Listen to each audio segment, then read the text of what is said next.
Please join me in welcoming Ron Suskind.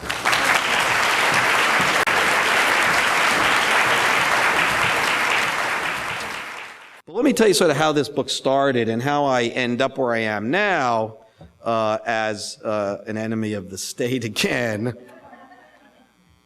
Actually, the White House didn't like the book. I don't think that's any surprise. You know, again, I come from a school of reporters that sometimes when you get the goods, you know, it's like kicking a hornet's nest. The hornets come after you.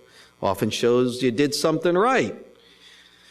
Nowadays, with the blogs and a lot of sort of political media practitioners taking sides, it's a little more complicated. But, you know, so my trip here today is actually being sponsored, I mean, he told you, by the Federal Witness Relocation Program. They'll never find him in Miami. No, I don't mean that. So this is a journey. This book here, there's a cover when you buy it. I took the cover off. It starts at a kind of starting point. You know, when you're writing books, you got to kind of say, where do you begin? You know, the starting point is always a bit of a fiction anyway. Whatever begins anywhere. You know, what comes first? There's nothing new under the sun. We've been as we are for thousands of years doing mostly the same things. But you got to pick a moment. And I pick August of 2007 because things are happening in terms of the key actors of the moment. At that point, on August 1st, Barack Obama, 07 now, is 30 points behind Hillary Clinton, and he's very tetchy, and he's kind of not the guy you know now. He's impatient. It's like, oh, I got no chance. What am I thinking? He sits down with an economic team, because he is running for president at that point, albeit, you know, an oddity, a great speaker. Yes, we know that from the 04 convention, of course, an amazing speech. But, you know, it doesn't seem like he has much of a chance. He's got a funny name. And he's sitting with his economic team, and they brief him. And it's a pretty interesting team already. And through the campaign, just to telegraph a little bit, he had a pretty extraordinary team of advisors. A lot of them didn't make it into the White House, which is a theme of the book. But this team sort of advises him, says, Mr. President, at that point, Mr. Senator, they say, Barack, Senator Obama, the economy looks okay with these numbers like GDP and unemployment, but inflation, but these yardsticks don't really tell the story.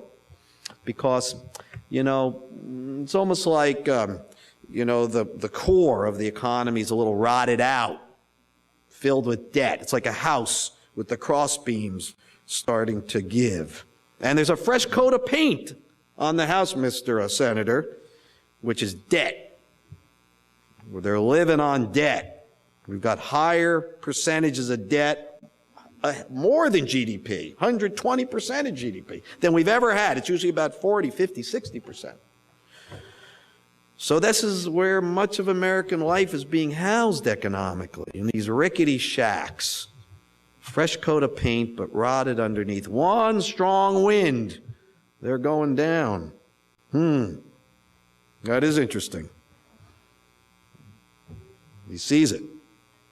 4 days later, other part of the opening of the book, I won't read it to you, but I'll just kind of riff it for you, it's his 46th birthday, Obama's 46th birthday.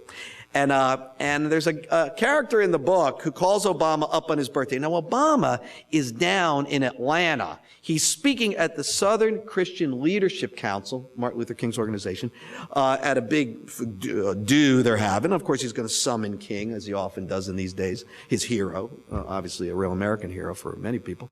And he gets a call, an extraordinary call. It's from a guy who's a big fundraiser of his. He's kind of leading the Wall Street fundraisers. A guy named Robert Wolf. He's the head of UBS in America, a real Wall Street titan, a big guy. And he's out raising a lot of money on Wall Street for Obama. He's like, you know, he's the tumbler. He's, you know, he's putting his hands on him. Come on, give it up, give it up. And so he's out on August 4th on a boat. Owned by a hedge fund manager who used to work for him at UBS. This guy, Sal Narrow. A lot of them are ethnic guys. And, you know, Wolf is a Jewish guy who played football. Narrow's an Italian guy who played football. And they're on this boat because Narrow runs a big hedge fund. And the boat is a 110-foot Lazara. Now, that's a boat. It costs about $9 million. It's got 4 staterooms, a library, and a desalinization system on the boat. So you can go across the Atlantic on this baby. Right. Some of you have boats like that here, being involved? Show of hands. And so Wolf steps on the boat, and seeing his buddy, the wives are there. They're going like on a 2-day cruise. The wives have set this up weeks in advance. And Narrow's having a meltdown, screaming into the phone, things that I cannot say to a family audience here, because his hedge fund is melting. It's the first real shock in terms of the global economy going south. You know, people have worried about this for a while. The way debt gets packaged, the great giant debt machine, it had built into it kind of, flaws. People knew it would catch up with us eventually. They feared it. Well, Sal Narrow's getting the first shock. You know, if there are cardiologists in the room, this is the first moment when someone goes, was it an egg roll? What did I eat, honey? What did I eat? So, Narrow sees it. He says, the whole thing's collapsing. Wolfie, they're buddies. Wolfie, this is the nightmare. It's coming. Lays it out. Wolf is a former trader. He's a Solomon Brothers. They talk trader to trader. And Wolf sees it. The whole thing's coming apart. He goes up to the flying deck of this boat. It's got like 4 decks. And on the top is a pool from the flying deck. And he calls up Barack Obama for his birthday. Hey, young man, how are you? Happy birthday. And they talk about their wives and they talk about their kids. And he says, Barack, I have not been an advisor to you. I'm a money guy. But you ought to see what I'm seeing from where I'm standing. Because Wolf is really standing on the flying deck of a golden era that is soon to end. And he explains it to Obama in plain English. We're leveraged up 40, 50 times. We took the short money. We've acted recklessly, all of us on Wall Street. And it's not just Wall Street, it's the financial capital of America, which is in a way the financial capital of the world. And we knew it was going to catch up, and it has. Barack, it's a market-driven disaster. It's going to melt the global economy. It's a once-in-a-lifetime kind of event. After a few minutes of this, Obama says, hey, happy birthday, huh? Thanks for the present. Then Obama gets serious and says, look, Wolf, I want you to be an advisor now. You're going to be my Wall Street source. Tell me everything you know. And he does. Obama gets this most precious thing, a glimpse of the future. And he is ahead of everybody. Ahead of every politician in America, and frankly, most folks who are not even politicians. And he leaps out. Again, 30 points behind. Obama's doing, in the fall of 2007, we got to restructure Wall Street, financial reform, they're out of control, let's step up. Of course, most people didn't hear him at that point. But then after he storms through Iowa, and everyone watches that, people probably remember watching that acceptance speech in Iowa, and you can see everyone's eyes readjusting. Wait a minute, an African-American guy just won a 94% white state. And the speech he gave, that speech was like a song, of America. No red states or blue states. One America. From Selma and Montgomery, right to now. Who are we? You hear it. It was an aria.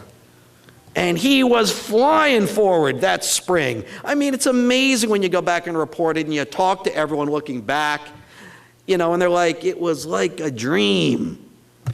He gives a speech at Cooper Union in New York in the spring. It was like, touch the hem of my garment. It was like RFK a month before. The hands.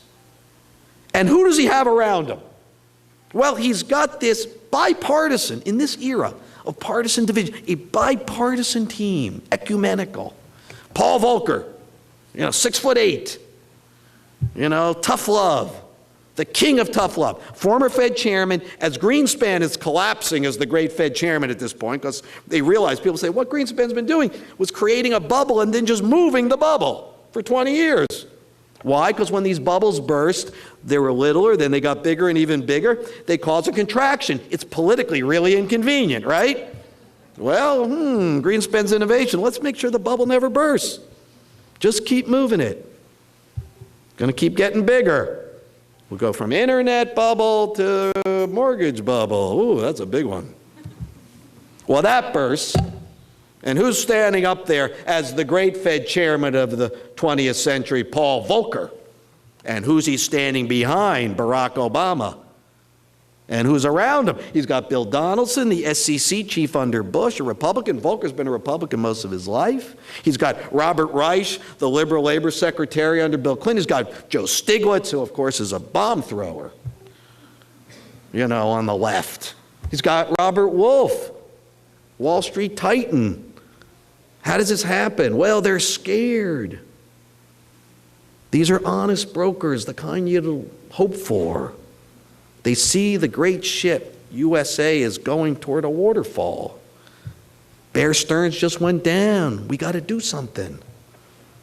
They're advising Obama, tough love, restructure Wall Street, the pump house, the energy supply for the U.S. economy. It's going to be tough. The political capital's broken. We know that. It's been broken for a long time. The financial capital's broken. We know that now. Use the political capital to correct the financial capital, and you can be Roosevelt. Restore the Roosevelt to Reagan standards of the prudent men, the tough love, tough rules with teeth. It wasn't regulatory discretion, that's now. Law, legal, illegal. Like a brick wall. So what happens? Well, the guys on Wall Street take one look at this scenario in the summer of '08 and said, oh my God, if this guy gets to be president, this Obama, with this team around him, we on Wall Street are toast. We got to do something and fast. Now, Wall Street understands strategy and tactics. So they said, we got to get our team in the key spots if this guy gets elected. And they move forcefully and quickly. Team Rubin, I call them. Bob Rubin, former Goldman chief, Treasury Secretary under Clinton, godfather, this whole group. And at this point, the Citigroup chairman, he and his team move. It's like a Panzer division. They get Larry Summers, former Treasury Secretary, former Harvard president, and a lovely, cuddly kind of fellow. God. They go, and Larry basically is going to be the linchpin. This is clear. And so one of their friends gets a big job in the summer. This guy, Jason Furman, Austin Goolsbee, also part of the original team. Very dynamic, ecumenical, follows the data, very interesting economist. He gets pushed out. A new guy gets put in. He's kind of a Rubin guy. And he basically says to Larry, I can get you to the table in the summer of '08. And then you got to do the rest. Ooh, not a problem. Jason, you get me to the table. I know what to do from there. And he did. By the time the election arrives, Team Rubin is ready. Now, let's talk about our main guy, though. Because this is not about the advisors. We only care about the advisors insofar as they give us a glimpse of the leader. That's who we care about. He's the central actor of this period. It's hard not to feel sympathetic toward Obama, and I exhibit a lot of sympathy in this book, despite what some of the earlier reviews may have suggested. I try to do that with all my characters, through all the books. Know why they do what they do. That first book, Hope in the Unseen, that we're talking about, is where I follow a kid from a blighted urban high school to Brown University. I spent a lot of time with gang leaders and things like that. I was in some pretty tough corners of America. And I found that I was judging them, or the pastor at the kids' church, who was kind of a scoundrel. You know, he had a Rolls Royce, and it was the poorest section of Washington and all that. But I started to think more clearly. I said, look, if I'm judging this man, and swiftly and maybe harshly, it's because I don't know the good enough reasons for what he does. And this is what I call my good enough reasons rule. People do what they do for good enough reasons. Good enough that intent flows to action, the thing you can see. Know those reasons. They may not be your reasons or mine, but they're good enough. If you can know them, you can know a person almost as well as you can know another, even if it seems you have nothing in common with them. The good enough reasons rule. I need to understand why these actors do what they do. And Obama, coming through the fall, he shudders. He gets a cold sweat. And how could he not? The man had no experience managing anything. He'd run his one-man show his whole life. At the Illinois Senate, one of Axelrod and one saying he didn't even have one staffer. He shared one with another legislator. He had half a staffer. And all of a sudden, he's on the top of a wave. And I was there with my wife, my beloved, on the last rally of the campaign. It was in Manassas, Virginia, right near where I live in Washington. 21-month run to glory, Obama. Extraordinary character. And this was his last speech as a candidate. It was 10:30 at night. It was the night his grandmother died. He was hoarse. He was exhausted. There were 100,000 people in a field in the middle of nowhere, 4 miles from where 147 years before the rebel yell rolled across these hills to start an earlier chapter in our long American experiment, often troubled, but forward moving still. And now a black man, an African American, steps up on that stage. And I can hear that noise, the cheer. I can hear it now. Everyone was there. It wasn't just professionals from Washington like me. It took us 5 hours to go 20 miles. It was people who can't afford to live in Washington, in trailer parks in Northern Virginia, African American, Latino American, Asian American, and guys with cat diesel hats and pickup trucks and gun racks and Confederate flags. They were there. It's hard not to feel a kind of ennui, a loss. What was that? We were part of it, right? People painted their yearnings on him. Of course, how could we not? People were terrified. He seemed to be able to be a vessel for those hopes. The next night in Grant Park, the night of the election, well, that speech was a little different. That was kind of flat, remember? Good speech, fine. Already, Obama is stepping away. Waited for this his whole life. Wrote his autobiography at 33. Already saying to Axelrod, no fireworks, too celebratory. No fireworks in Grant Park. Gives the speech. It's going to be tough. I don't want you to expect too much. It's kind of what the speech says. And then he walks off the stage, and Michelle's waiting, and she puts her hand up for a high five. It's her moment too. And he grabs her hand and pulls it down and says, not tonight. Not tonight. He's got to own Washington, tame New York, save us from what could be a depression. Wow. But something happens after it's sort of the same thing on Inauguration Day. That flat inaugural speech, not an inspiring speech. People were a little disappointed, but they were there. That's all they wanted. They wanted to see it. And then he gets into the Oval Office, and it's amazing to see what happens, because Obama's a guy who plans everything out. He's got this what I call pre-planning, pre-packaging problem. He packages the game, plays it in his head before he steps on the field. You see this as president. Well, he couldn't have imagined one thing, what it would be like to actually be the president, though he dreamed about it his whole life. He gets into that Oval Office, that cornerless room. And he's like, wait a minute, I can do this. I can do it. And right off the bat, he's kind of forceful. He doesn't. He says, I want to do health care first. That's a complex issue. We could talk about that later during the Q&A. But mostly, he says, we are in an existential crisis, a melting economy, 500,000 jobs lost every month, a collapsed financial system, a jobs crisis yawning up like a giant wave. What do I do? What happens? Well, you know, he's smart. And he's reading, and he's running up learning curves as fast as he can. And he finds himself in a kind of contest with two key actors who are in the book, Larry Summers, who we've talked about, and Tim Geithner, the current Treasury Secretary. Larry and Tim are old friends. They play tennis together. They all served Clinton together. They've known each other forever. And they both believe in a principle. They call it, in a catchphrase, Hippocratic risk.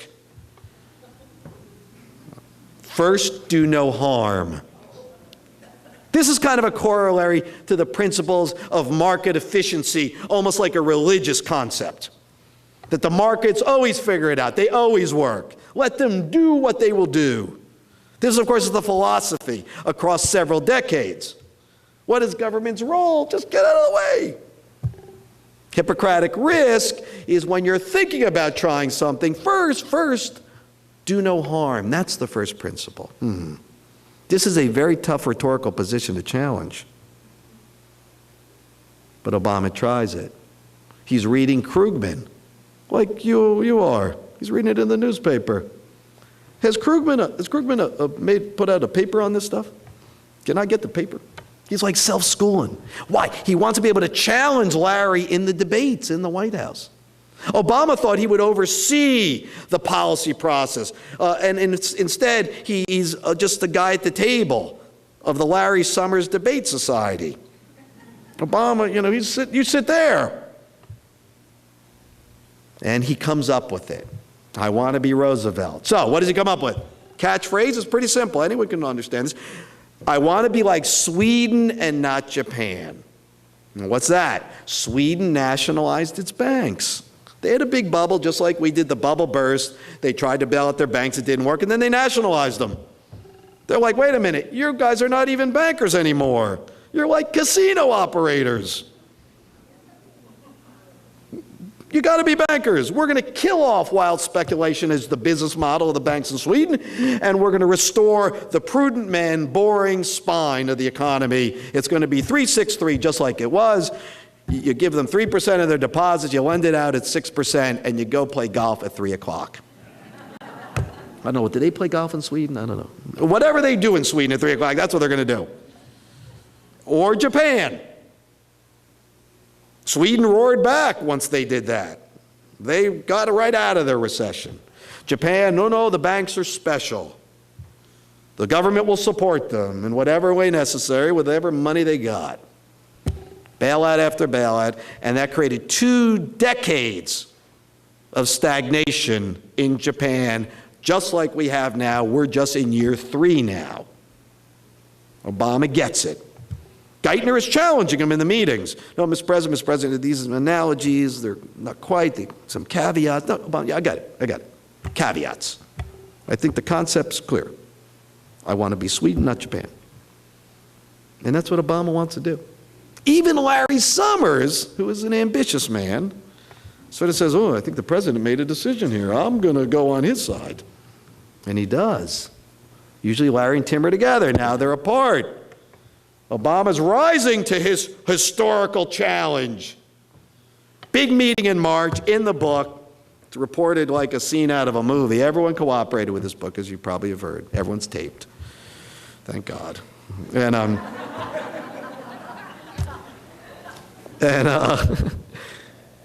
Obama says, I get it. I want to take down the too big to fail banks. We don't need them. You don't need a $2 trillion bank to make money. That's caca. And these banks are unmanageable. And what's the real fear? The real fear in the economy is we'll have another Lehman-style disaster. Uncontrollable, freezing up the global credit system, which is busted. We know that now. We go through it every day now.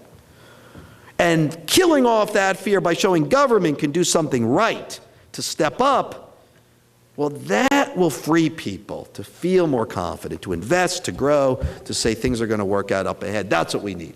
He gets it. Geithner basically looks at him and says, that duly elected leader doesn't know what the hell he's talking about. And I am not going to let it happen. That's what he does. You know, Geithner was there in the previous fall with Hank Paulson and Ben Bernanke. None of these other people were. Sort of like Geithner's 9/11 moment. I was there at 9/11 when Lehman failed. That's the economic equivalent. You guys weren't. This won't work. So what does he do? Well, in a big giant meeting, the president says, Tim, you want to do your stress test, which is a thing where support the banks, just like Japan, basically. But I want an alternative. And what it comes down to, it's boiled down, I'm just going to take down Citigroup, the biggest of the offenders. He can do it with $200 billion currently in the TARP fund from the previous fall. You know, the bailout fund had about 350 in it, $200 billion. That's all it would take to do Citi. And then we can do that right and go back to Congress for more money to do the whole system. Tim, I want a plan for how to unwind Citi. That's where the meeting ends on March 15th. Almost a month later, there's a meeting in the Oval Office. Geithner's not there. He's got other engagements. Everyone else is. And Obama says, you know, what about this Citibank plan? What about unwinding that plan? That Citi plan, taking down Citi, that's the key to our arsenal. That's going to be the key. Now, at this moment, Christina Romer, chief of the Council of Economic Advisors, looks over at Larry Summers, and they look back and forth nervously at each other in the Oval Office. And she's like, do I tell him or not? And she says, he's the president. He ought to know. Mr. President, not to tell you this, but there is no plan for Citi. They just didn't do one. Well, there better be. He's upset. At this moment, Christina feels Rahm's eyes on her. You know, one of those things, you know. I'm looking at you. Rahm Emanuel, you know him, right?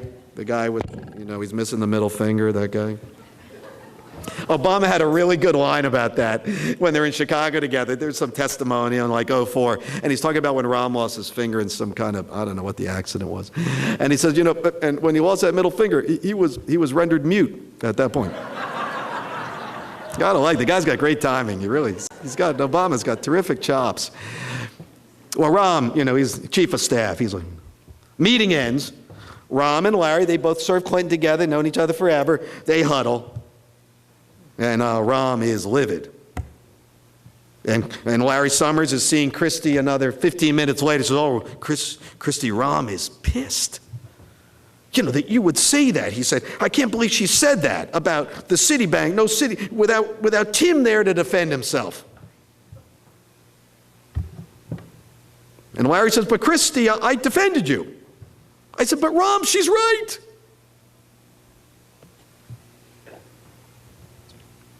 Slow walking. Sometimes presidents get ignored by their staff. They're experts. National security, economics, that's why they're hired. They're smarter than the president in their chosen fields.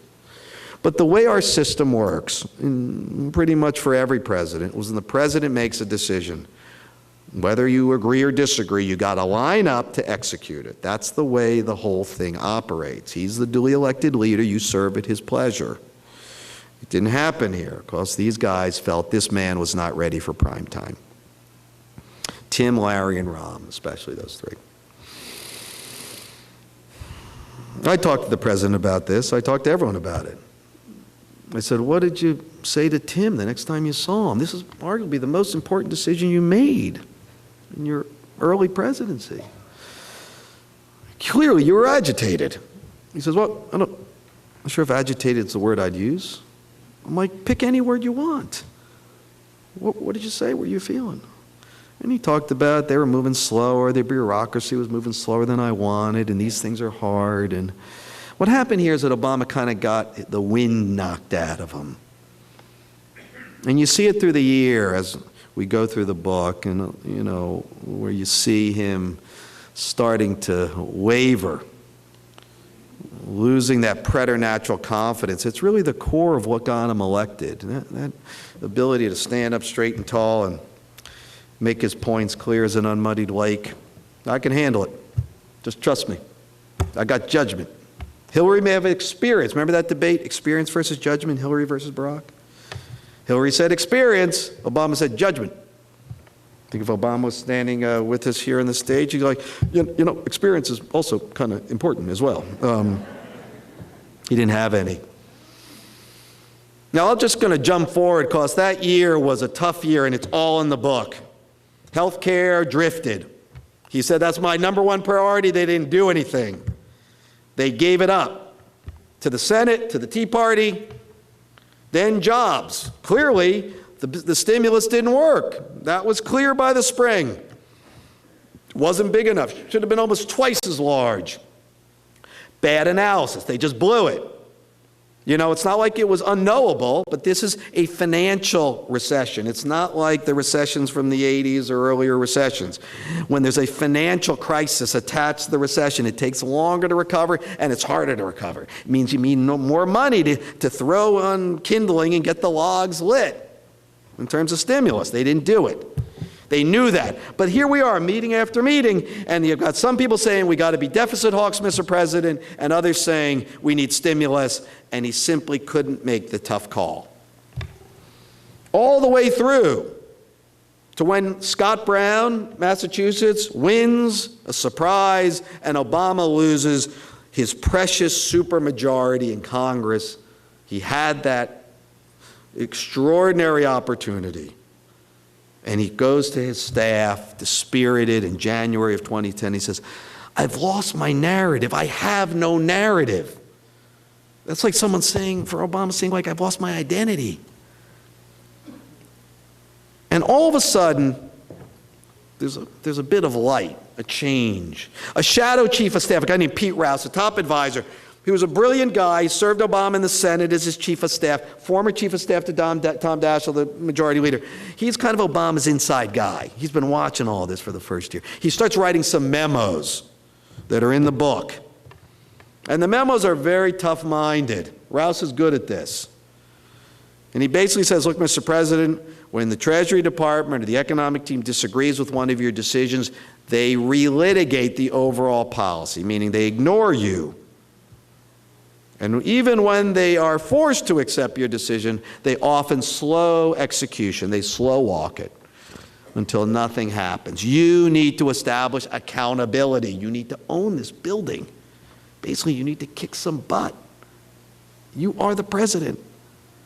And these memos, stretching through 2010, kind of form a blueprint that means most of the staff he brought to Washington out the door.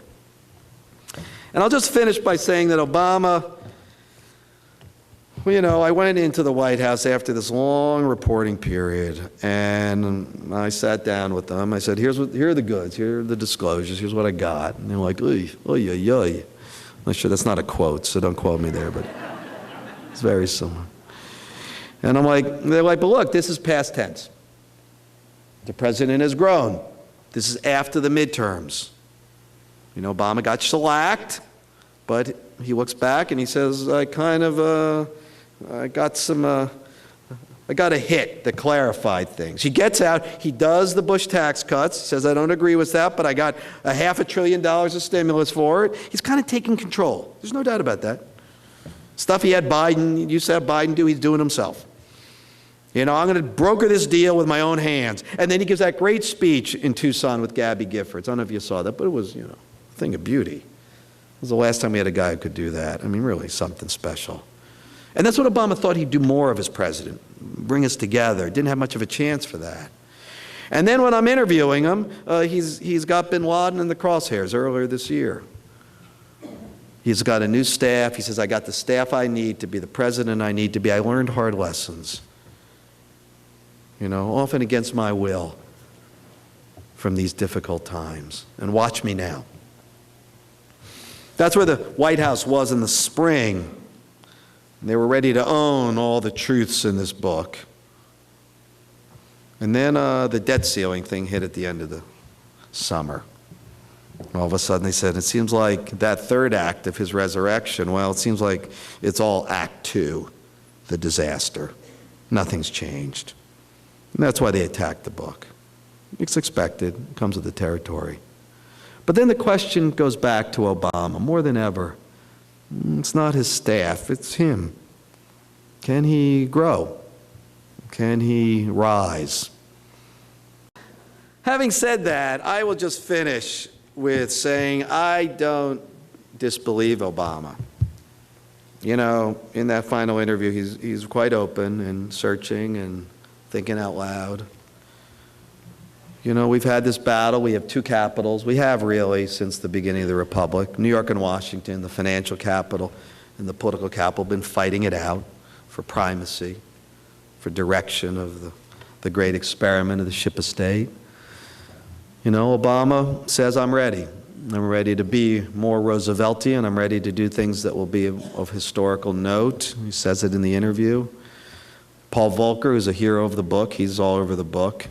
You know, he's like, first do no harm. What, are you kidding? Yeah, when I was choking off money supply in 1979 to kill inflation, you know how many people said first do no harm in their own crazy way? If I'd listened to him, I wouldn't have done anything. He's clear. If you're going to do something bold, you're going to do some harm to someone, to existing constituencies and interests that have profited from a broken landscape that you're hoping to change. Yeah, they're going to feel some harm. Now you got to decide, is government's role to soften the blow for those people or not? That's a different issue. But first do no harm. What, are you kidding? The whole point is to take a stand, to change the course. Not to just balance interests like on weights and measures on scales as they exist now. Wall Street is extraordinary might. Those who've made good in the last 30 years have more financial clout than they ever had since the Depression. Put that on a scale. And forget one man, one vote. It's now $1, one vote. Especially after that Supreme Court ruling, where essentially corporations are now individuals. You can contribute as much as you want, as long as money is considered constitutionally the same as speech. How did that ever happen? You can't stop it. Well, that's where we are. If you're just going to balance those things on your scale, you're basically going to get the same path from which we've come. It'll be the same drift.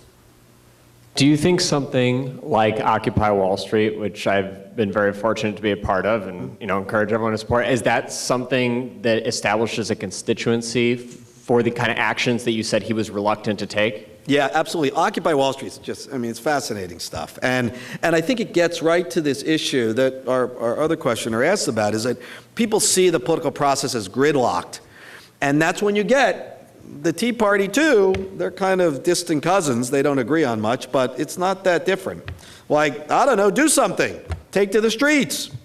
When people start taking to the streets, it means that they're trying to find an alternative to what seems like a political system that's not meeting their needs. This is the way when it happens. It happened during the Vietnam War, not that different.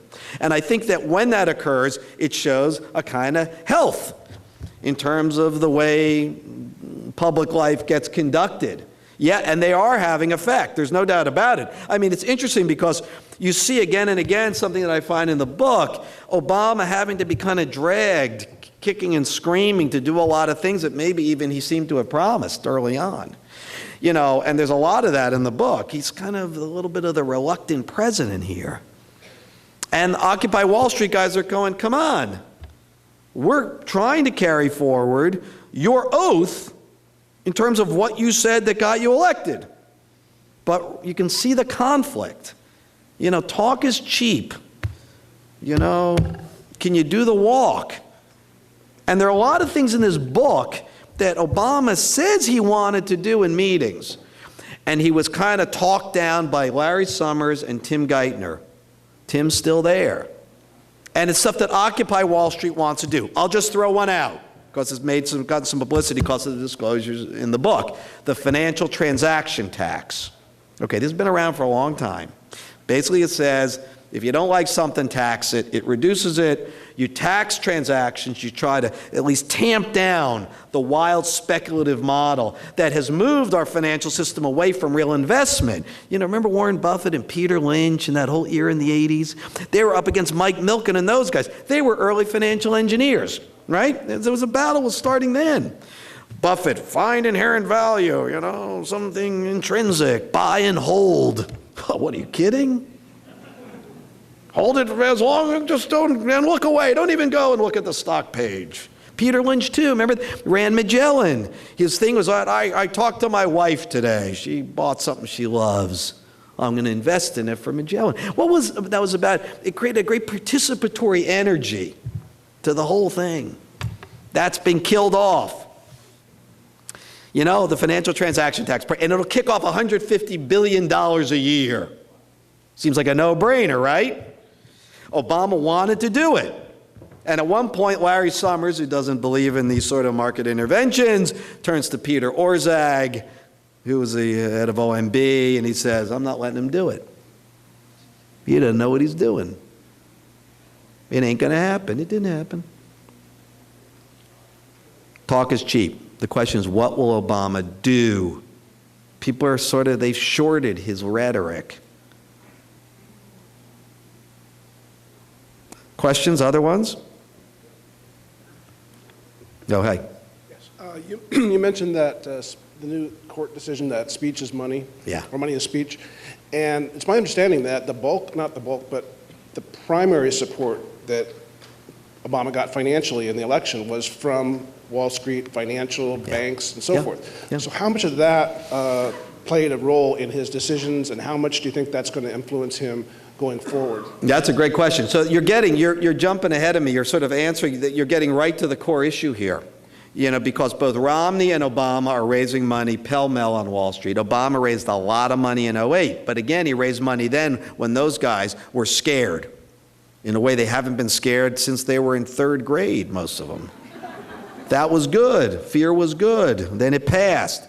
Tim Geithner says, let the banks earn their way back to health, and the bonuses, boom, wowee.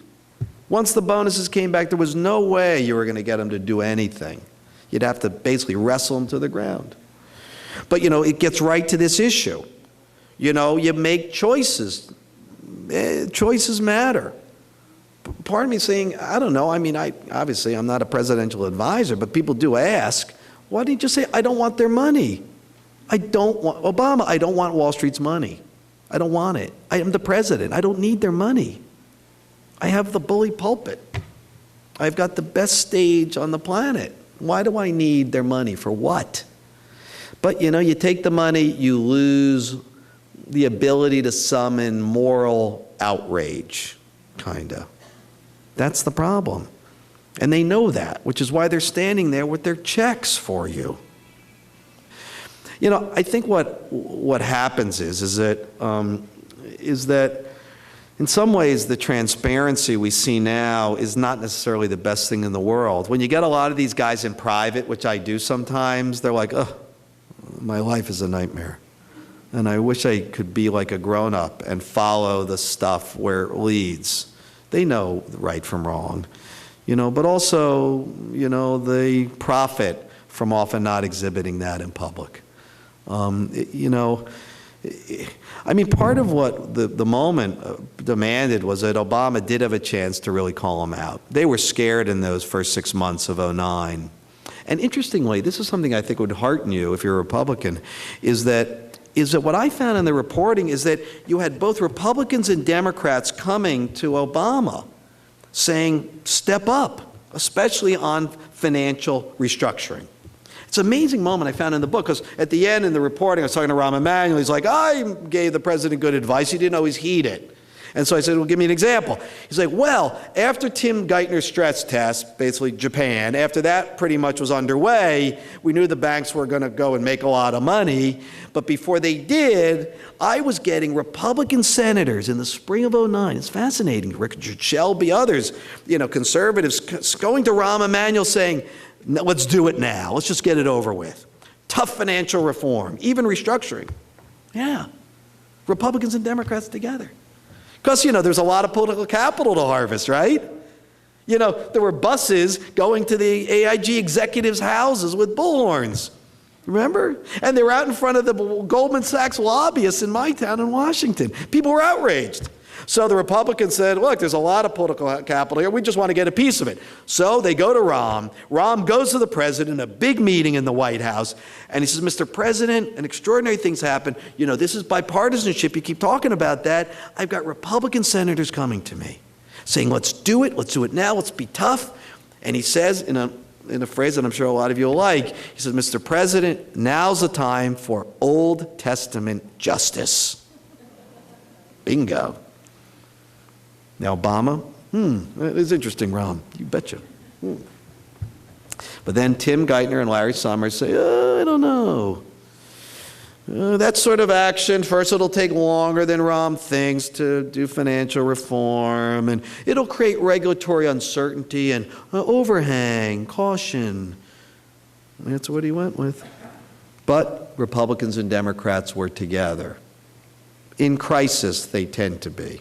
The problem is we don't want to have to wait for another crisis. Okay, you. Could you say something about the relation of Hillary and Obama? Yeah, you know, Hillary, Barack, Bill, I mean, what a trio. Just as a narrative writer, I mean, you wait your whole life for, for a cast of characters like that. And Hillary and Barack have Barack, I shouldn't call, he's the president, sorry. They have a very complex relationship. I think there's a lot of frankness in it. Hillary is tough. And she is experienced, and she's a very good negotiator, which he's not that great with. Hillary, she can take the knife out. And I think, she's just focused on doing a really, really good job on the foreign stage. And she has. She's got enormous respect around the world, because she sits across from world leaders, even tough guys, and like, what, are you kidding me? And having said that, there are a lot of reviewers who say there are a lot of women who are heroes in the book, and there kind of are, And it's not because I've got some, pre-existing condition. Well, I actually do. And, I'm married to a strong woman who, has made my life possible. But having said that, the women sort of step up in this book. They're kind of no nonsense. They're like, enough already. All the tough women in Washington on financial stuff and on they're all women. The men are often,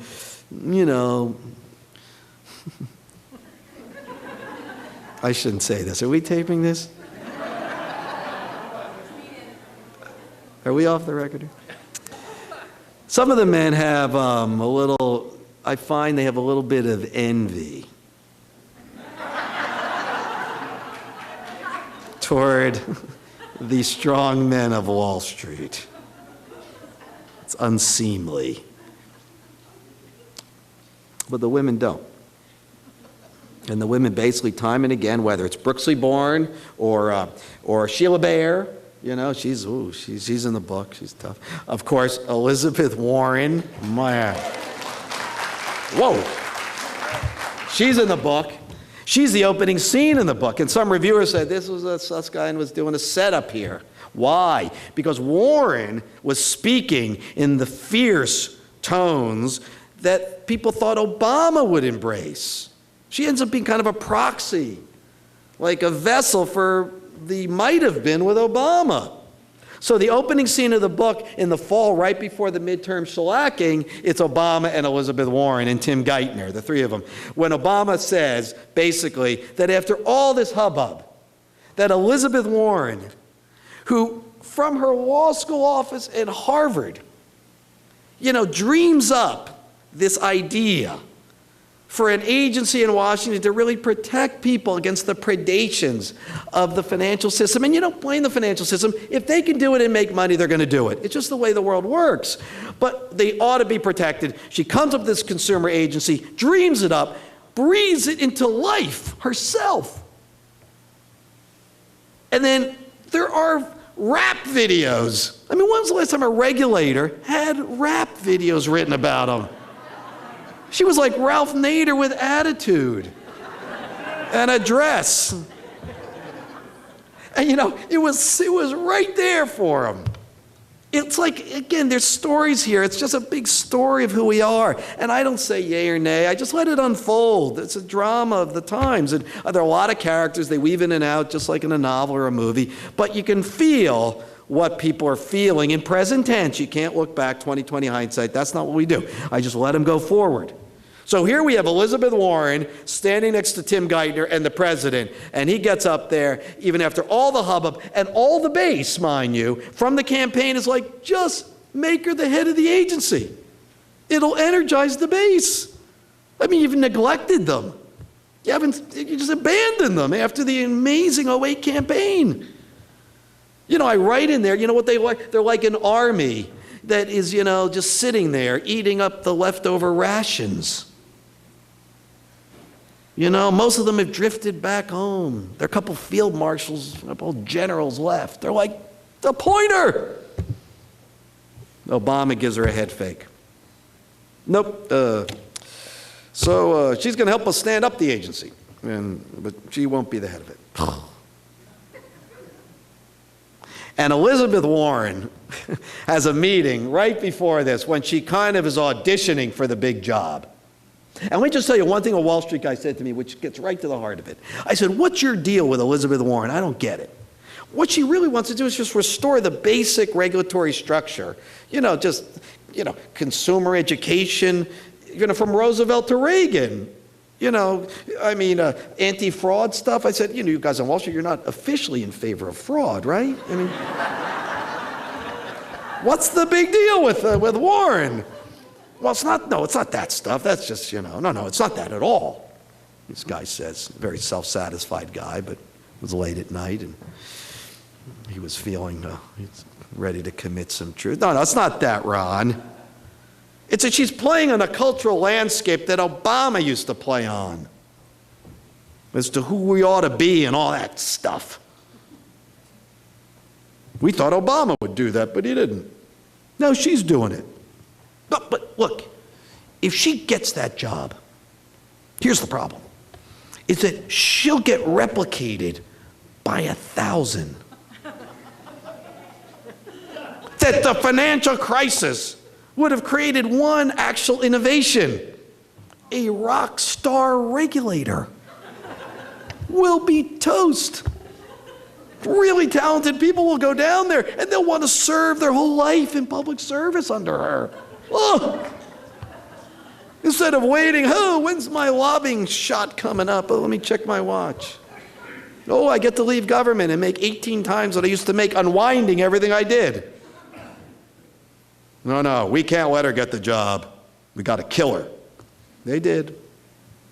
But right before, this gets back to the women, right before she's auditioning for the job in the White House, and she's going through advisor to advisor. Now, Axelrod and Valerie Jarrett, they wanted her for the job because they said this will energize our political team, our army. But Larry Summers and Tim Geithner, no.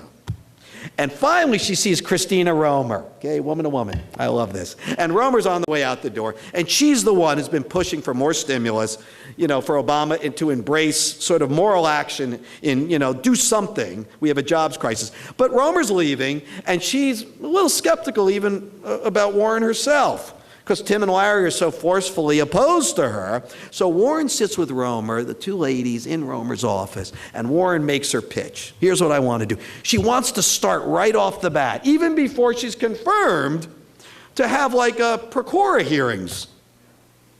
I can get a room in Washington.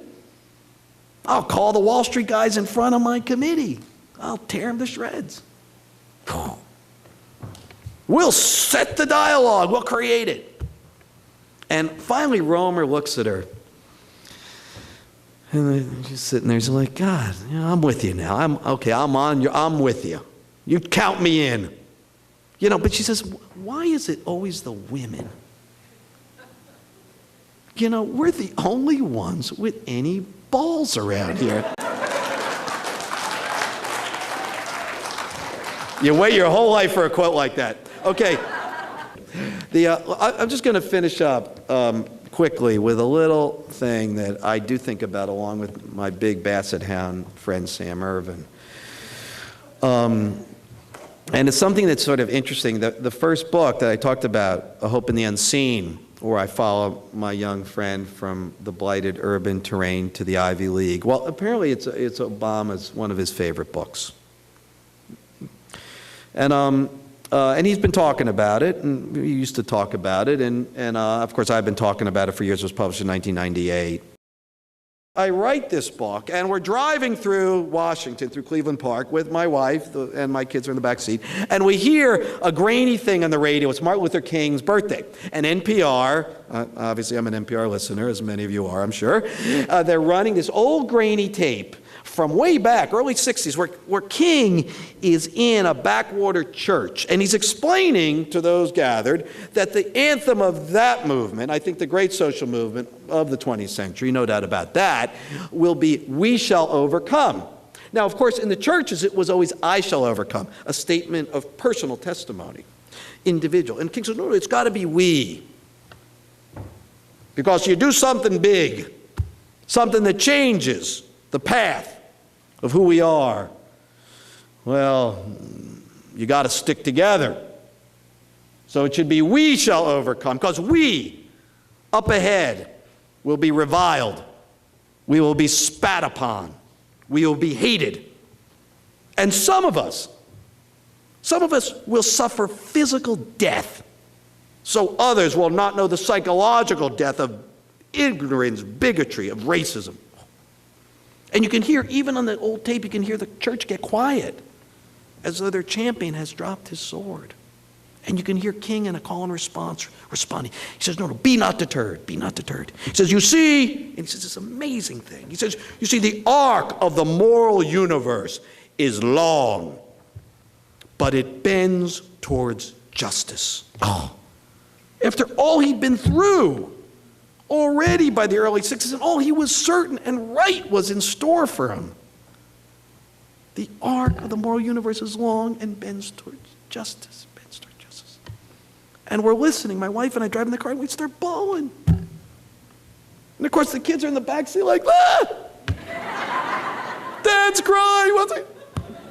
My wife's like, it's progress, kids, it's progress, it's a good thing. But I thought about that for months after that, about the arc. It's running around in my head. And then it kind of hits me. That arc does not bend on its own. It bends because people of shared purpose in this extraordinary place get into the game. We're hearing so much about that now. These movements cropping up. People saying, I got to do it myself. No one's going to do it for me. Be a part of the times in which we live. Be an actor. Don't just be in the sidelines. It bends because people of shared purpose grab it and pull with all their might. And what's hopeful about this is Obama does have this line stitched into the rug of the Oval Office. It's his favorite line. The question is, who will bend the arc? If he doesn't, someone will. And nights like this give me hope that there are plenty of people with plenty of strength ready to pull it with all their might. So thanks for coming out tonight.